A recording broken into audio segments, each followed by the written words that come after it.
Hey guys, hope everyone's day is going well. Today I'm going to be doing a review on the Unparalleled and YoYo Antidote. Let's take a look. Alright, and so if you don't know this by now, we're kind of living in a YoYo era in which companies are trying to make the best possible cheap $20 plastic yo. There's a ton of these, cheap plastic yo's out in the market, and the Unparalleled Antidote is one of them. We've had the variant from Branded Vu and Offset Yo-Yo, we've had the SF Plastic, and now we have the Unparalleled Antidote. This yo is actually a collaboration yo. It is between Unparalleled and YoYo. This is actually Unparalleled's first plastic yo that they've ever produced, and overall it's a pretty interesting collaboration.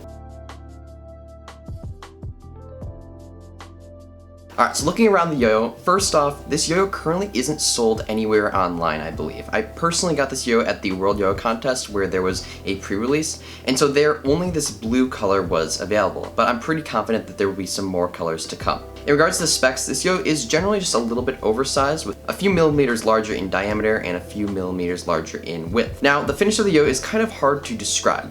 Yo-Yo Store Rewind classifies this finish as smooth processed.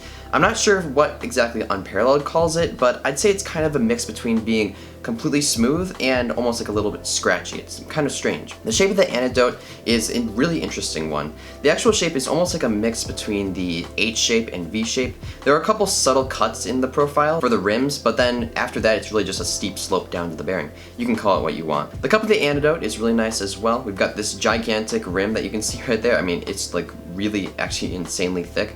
And then there's this kind of sharp cutoff that leads into a deep bowl with a metal finger spin divot in the middle. Very cool. Alright, so looking on over to the feel, I have to admit, the feel of the Antidote is really kind of hard to pinpoint and describe for whatever reason. But let's start with the weight of the yo-yo. On paper, this yo has a pretty standard weight, but in my opinion, this yo feels a little bit more on the light and floaty side. You'd think that with all that plastic concentrated on the rims, that this yo would feel a little bit more rim weighted. However, I don't know, I don't really feel that too much. This yo can definitely perform those more extreme fast tricks, and it really easily gets up to those fast speeds.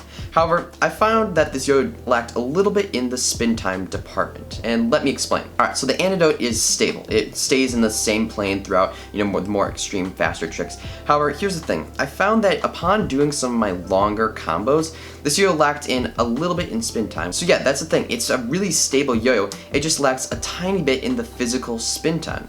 Currently, I'm not exactly sure how this problem can be fixed, maybe a little bit more center weight, but that's just something I noticed. I'm just talking about the super long combos I had, the ones that really pushed the yo-yo, it lacked a little bit, but for the most part, you're able to hit those tricks. This yo-yo it plays super well, and it can do just about every trick. I just wanted to point out an experience that I had with this yo-yo, and yeah, that's about it. For whips and slacks, this yo-yo is really nice. I mean, this gap is really accommodating for any of those types of tricks. Tech tricks in addition are really pretty good. I mean, I guess you could say you can run into some trouble with some of like the super dense tech tricks, or if you're doing intense chopsticks tricks, since this yo is a bit oversized. But personally, I didn't really run into any trouble. Now, it's important to note that yo-yos aren't just for extreme play, they're also for fun. And I have to say, the Antidote definitely is fun. It's generally a really nice and unique yo-yo, and it'll definitely stand out a fair amount in your collection. But yeah, overall, I really like just like the kind of aesthetic and look of this yo-yo and how it plays, and I really value how Unparalleled and YoYo worked to make something like definitely a little bit different from the meta. Now, looking on over to grinds, this yo-yo is really good for grinds. Finger and palm grinds are really nice with this yo-yo. The finish itself is really smooth, and those can definitely be performed. Talon grinds are also great with this yo-yo since there is it's kind of a huge ridge, and the finish is really pretty smooth for those.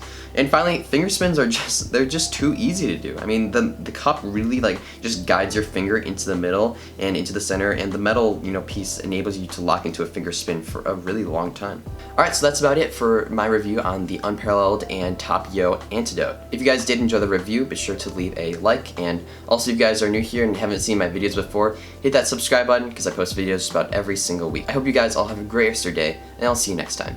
Peace.